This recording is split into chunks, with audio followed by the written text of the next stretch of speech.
Hi and welcome to Tabletop Gaming. My name is Charlie and this is D&D and Don't Know, the series where I try to explain the answers to some of the questions that I have and that you may still have in a nice brief short video for you to get a quick idea of. Today we're going to be asking where can I play D&D / how do I find people to play with? Because of course if you can't get a group together you're going to struggle a little bit. Now we're approaching this in two means, as both local and online, because if you've been like us in lockdown for a little while, you may be prioritising the online options over your local, and that's perfectly reasonable. However, if you watch this later, you may want to play in person, and we'll give you advice for that too. Step number one is check in with your friends, because it may surprise you how many people play Dungeons and Dragons. A lot of people don't talk about it, which I find quite unusual, but it means that when you ask your friendship group, it may be that someone turns around and says, yeah, I'd love to play, or I've always wanted to play, or I'm intrigued about it, can you tell me more? Or even, I was incredibly lucky in my case for a friend to turn around and go, sure, I'm running a full campaign in a couple of weeks. Do you want to join in on that campaign? Yes. Yes, I do, and that's exactly how I got started, just by sheer luck of catching a friend that wanted to. The alternative to that, of course, is saying to your friends, I want to try this, do you want to do it with me? It may be that you have to DM in that case, but there are of course the starter sets and ways to help you to try on your first session and see how it goes. It may be a complete disaster, but you'll have fun along the way, and it may be something that then engages your friends further to play more and more and more. Okay, if you exhaust your options for people that you do know, how about people that you don't know?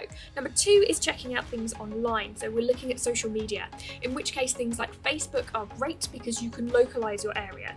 If you're playing online, you don't necessarily need to, but with time zones it can be helpful. So for example, you may look at the UK Dungeons and Dragons page, because you can play with anyone through things like Zoom and Roll20. You may want to localise that further so that you can play in person, so maybe search for your county. So for example, I'm part of a Lincolnshire Dungeons and Dragons group, as well as a Lincoln Dungeons and Dragons group, as well as all of the other ones that I can get in on, women's Dungeons and Dragons, all of those sorts of things. And generally people will post things saying, I'd like to run a session tonight, would anyone like to join? I want to run a one shot, I'm missing a player, or we had a player drop out, would anyone like to join? Here's a campaign I'd like to run, who's free on Thursdays at 8 o'clock or whatever time it may be.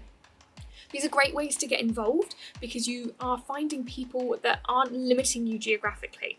So you can play with anyone and know that they're as interested as you are. There are often beginners groups as well, people that say, do you know what, if you've never played before, I'll take you through a few games if you want to get started. And it makes it a really friendly environment for you to learn amongst other people.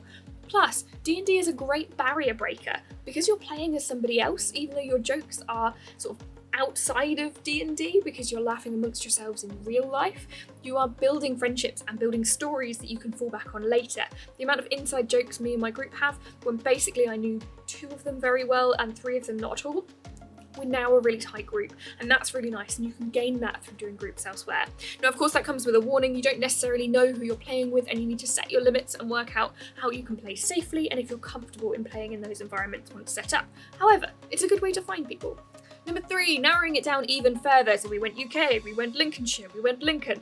What happens if we just go into our friendly local game store? These are people who know games. They're people that know the groups, they speak to a wide range of different people, and it might be that you pop in and say, I'm really interested in D&D, is anyone playing? And they can recommend you a group straight away. These people are starting up, maybe get in contact with them, or I can introduce you to these people. The alternative, of course, being is they may run their own beginners nights, which I've seen quite a few times and is a really nice way to gain sort of confidence in what you're doing because you know you're in a safe environment, you're in an environment of board games, which is pretty wonderful. And the alternative, of course, being is that while you're there and they say no, you can say, well, can I set one up? Let's set up a Dungeons and Dragons group and have a fun evening or two every now and again and see if that's something they're able to facilitate too. Plus, with the way the world's been over the last year or so, it's a nice way to go into a local game store and then be tempted to buy other things and to bring attention to it and to keep them going because they're wonderful. Next up are online events. So some of these are free and some of these are paid for, so be careful what you look for.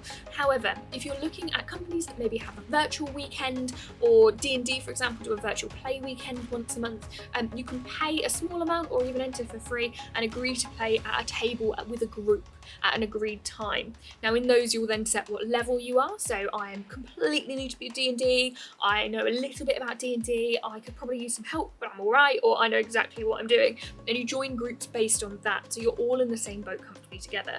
The benefit of doing things like that is your DMs are then vetted. You know that they are professionals, they are people that are taught how to play the game safely, and you run less risk of having sort of a internet meme-based style that's not making you comfortable. So just keep an eye out for those, search the website, see if there's any free organised play available to you, and hop in when you can. The last option is paying for a DM. Now this is sometimes a little bit controversial. I'm not entirely sure why, because it's entirely your choice what you want to do and there's a lot of work involved. It's something that I considered when I first started and before I knew that my friends were playing, is paying for a DM to sit with me, to run me through a session with maybe a group of people, a couple of friends that may have also been interested, so that I could learn the basics quite easily.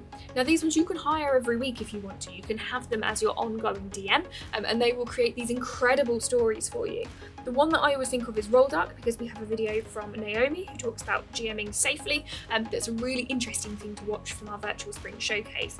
So that's why I'm automatically thinking there, but there are many out there. You can always find some more too. Plus there's quite a few to be found on TikTok and they are great fun. So there you have it, 5 different ways to find people to play D&D with when you're first starting out. I hope you've enjoyed this video. I hope it answers the question for you. If you have any more, please do let me know in the comments and I'll be sure to make a video on that for you. And I've really enjoyed this. So thanks so much for watching. Check us out at tabletopgaming.co.uk if you want some more, and also see the rest in our series in our playlist. Hit subscribe if you enjoyed this and hit like. Thanks, and have a great day. Thanks so much for watching.